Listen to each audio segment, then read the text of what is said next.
हाय, मेरा नाम है करुण। मेरी उम्र अभी 29 साल है। क्या आपको सोडा ड्रिंक पसंद है? मुझे तो बहुत पसंद है, लेकिन मेरी इसी पसंद की वजह से मेरी 2 उंगलियां सिर्फ मेरी यादों में ही रह गई हैं। वो भी सिर्फ और सिर्फ सोडा की वजह से। बचपन से मेरा सर्जन बनने का सपना था, लेकिन मेरी 2 उंगलियों के काम ना करने की वजह से मैं कभी ऑपरेशन नहीं कर सकता था।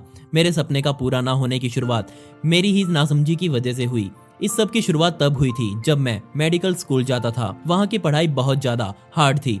हर रोज सुबह स्कूल जाते वक्त मैं काफी स्ट्रॉन्ग कॉफी पीता था। जैसे जैसे दिन बीतते गए और ज्यादा स्ट्रॉन्ग कॉफी पीने की आदत होती गई, तभी मैंने डेली सोडा पीना शुरू कर दिया, जिसमें कैफीन तो नहीं थी, लेकिन काफी ज्यादा शुगर थी। सोडा काफी ठंडा और गैस वाला होता था, जो कि मेरे दिमाग को ठंडा रखता था। मुझे सोडा काफी पसंद आने लगा और जो मुझे चाहिए था वो मुझे सोडा से काफी आसानी से मिल रहा था। और मुझे सोडा पीने की बहुत गंदी आदत लग चुकी थी। उस समय मैं नहीं जानता था कि ये मेरे शरीर को खराब कर रहा है। कुछ लोग एग्जाम से पहले नाखून चबाते हैं, कुछ लोग भगवान से प्रार्थना करते हैं। मेरी गर्लफ्रेंड डॉली पजल सॉल्व करती थी, लेकिन मैं एग्जाम से पहले एक कैन सोडा पीता था। मेरी गर्लफ्रेंड डॉली को मेरी ये आदत पसंद नहीं थी। एक बार तो उसने मुझे एक पेज पर बड़ी सी लिस्ट बनाकर दी थी कि आखिर सोडा पीना कितना खतरनाक हो सकता है। मैं इतना भी पागल नहीं था। मैं खुद भी नहीं जानता था कि सोडा पीने का क्या क्या नुकसान हो सकते हैं। लेकिन डॉली की इस लिस्ट में एक चीज ये भी लिखी थी कि सोडा रिप्लेसेस हेल्दी फूड, यानी कि सोडा की वजह से अच्छा खाना भी हमारे शरीर को कोई फायदा नहीं देता। सोडा में काफी ज्यादा कैलोरीज होती हैं, जिसकी वजह से मुझे भूख नहीं लगेगी, जिससे कि मेरे शरीर को जरूरी विटामिन नहीं मिल पाएंगे। यहाँ तक कि हद से ज्यादा सोडा शरीर की हड्डियों को जरूरी कैल्शियम भी नहीं मिलने देता, जिससे हड्डियां कमजोर होने लगती हैं। आप क्या सोच रहे हैं कि डॉली को इतना सब मुझे बताने के बाद भी मैंने अपनी आदत छोड़ दी होगी? अगर आप ऐसा सोच रहे हैं तो आप गलत हैं। मैं सोचता था कि मैं फ्यूचर में डॉक्टर बनने वाला हूं और मेरे साथ कुछ भी गलत नहीं हो सकता। लेकिन जब मेरी इंटर्नशिप स्टार्ट हुई तब मुझे और भी ज्यादा सोडा चाहिए होता था। इंटर्नशिप के रूल्स के हिसाब से मुझे हफ्ते में 80 घंटे काम करना पड़ता था, और आप सोच भी नहीं सकते कि इन 80 घंटों में कितना ज्यादा काम होता था। एक हफ्ते में 80 घंटे यानी कि एक दिन में लगभग 11 घंटे काम करना होता था। ये सुनने में काफी आसान लग रहा होगा, लेकिन सच में इतना आसान नहीं था। मैं जानता था कि जितना ज्यादा काम करेंगे उतनी ही ज्यादा मेरी प्रैक्टिस होगी। यहाँ तक कि कभी कभी तो हम 80 घंटे से भी ज्यादा काम कर लेते थे। 11 घंटे की शिफ्ट के बाद हर रोज रात को मैं सोडा का पूरा 1 लीटर कैन पीने लगा, जिससे मेरा वेट काफी ज्यादा बढ़ गया। डॉली ने मुझे काफी सुनाना शुरू कर दिया कि तुम्हारा पेट दिन प्रतिदिन बाहर आता जा रहा है, लेकिन मैंने उसकी बातों पर ध्यान नहीं दिया। मुझे लगता था कि मैं एक डॉक्टर हूँ और अपनी इस प्रॉब्लम को खुद सॉल्व कर सकता हूँ। मेरा पूरा दिन क्लिनिक में ही बीतने लगा, जहाँ मैं खाना भी कैफेटेरिया से ही खाता था, और डॉली ने मेरे फैट की वजह से मुझसे बात करना बहुत कम कर दिया। तब मैंने अपने कोर्स पर अच्छे से ध्यान देना शुरू कर दिया।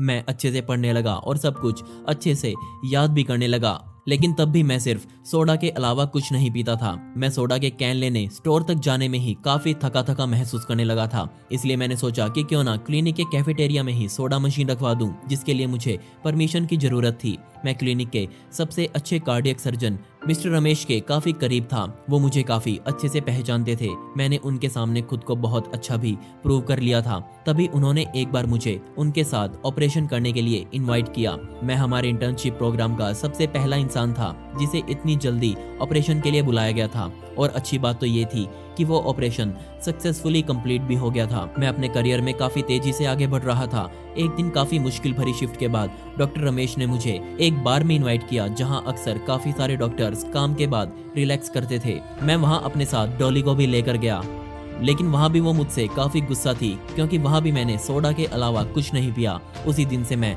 डॉक्टर रमेश के साथ असिस्टेंट की तरह काम करने लगा, और तब मेरा काम और ज्यादा बढ़ने लगा। सर्जन्स तो 80 घंटे से काम करते हैं, लेकिन काम की पूरी रिस्पॉन्सिबिलिटी भी उन्हीं की होती है। और सर्जन्स अपना स्ट्रेस कैसे कम करते हैं ये मुझे तब पता चला जब मैंने डॉक्टर रमेश को एक रूम में किसी लड़की के साथ देखा। मुझे उस लड़की का फेस नजर नहीं आया। तब मैं वहां से चला गया, और इस बारे में मैंने फिर कभी कोई बात नहीं की। कुछ दिन बाद मैंने अपने सीनियर को हिंट दिया कि मुझे कैफेटेरिया में सोडा मशीन चाहिए।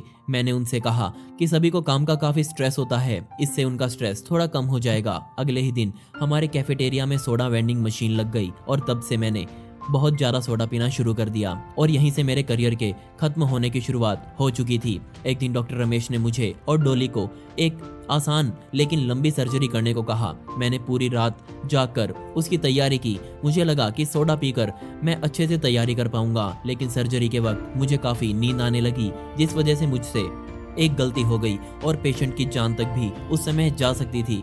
लेकिन एक्सपीरियंस डॉक्टर्स की हेल्प से डॉली ने उसे बचा लिया। लेकिन मेरी इस गलती की वजह से डॉली और मेरा करियर दांव पर लग गया था। डॉली ने मुझे काफी सुनाया कि सोडा तुम्हारे लिए काफी खतरनाक है। वो मेरे सामने डॉक्टर रमेश की तारीफ करने लगी और मेरे ही सामने मेरी बुराई किए जा रही थी। तब मुझे लगा कि डॉली को डॉक्टर रमेश से कहीं प्यार तो नहीं हो गया। डॉक्टर रमेश ने मेरी उस गलती की वजह से मुझे काफ़ी सुनाया और मैं खुद भी उस गलती की वजह से काफ़ी परेशान था। अपना ये स्ट्रेस दूर करने के लिए मैं फिर से वेंडिंग मशीन के पास गया और 3 सोडा कैन पी लिए। इन्हीं कुछ मिनटों में मुझे एहसास हुआ कि मैं सोडा का काफ़ी ज़्यादा एडिक्ट हो चुका हूँ। मैं जानता था कि सोडा मेरे लिए काफ़ी खतरनाक है, लेकिन मैं अपनी इस आदत से मजबूर था और मैं कुछ कर भी नहीं पा रहा था। मैं खुद को रोकना तो चाहता था, लेकिन अब काफ़ी देर हो चुकी थी। एक दिन कैफेटेरिया में कोई भी नहीं था। तब मैं जैसे ही वेंडिंग मशीन के पास जाकर कैन लेने लगा, तभी वेंडिंग मशीन में एक छोटा सा ब्लास्ट हुआ और मेरे हाथ पर गहरी चोट लगी। मेरे हाथ में बहुत दर्द हो रहा था, लेकिन तब भी मैं अपना कैन लेना चाहता था। मुझे उसी वक्त मेरे हाथ की सर्जरी करवानी पड़ी। सर्जरी के बाद जब मेरी आंखें खुली, तब मुझे याद आया कि वेंडिंग मशीन में कार्बन डाइऑक्साइड का सिलेंडर ब्लास्ट हुआ था, जिस वजह से मेरे हाथ की 2 उंगलियां काटनी पड़ी। डॉक्टर मेरे हाथ की उंगलियां बचाना चाहते थे, लेकिन वो नाकामयाब रहे। मेरी हड्डियां अब काफ़ी कमज़ोर हो चुकी थी। मेरा शरीर डिहाइड्रेट हो चुका था और विटामिन्स की काफ़ी कमी थी, जिस वजह से मुझे रिकवर होने में काफ़ी ज़्यादा समय लग गया। डॉक्टर ने मुझे एंटीबायोटिक्स दी। मैंने काफ़ी ज़्यादा गर्म पानी पिया और काफ़ी दिन बाद जब मैं कुछ अच्छा फील करने लगा, तब मैंने हॉस्पिटल छोड़ दिया। वेंडिंग मशीन में हुए उस 1 मिनट के ब्लास्ट की वजह से मैंने मेरी 2 उंगलियां, एक गर्लफ्रेंड और मेरा पूरा करियर, सब कुछ उस सोडा की वजह से खो दिया।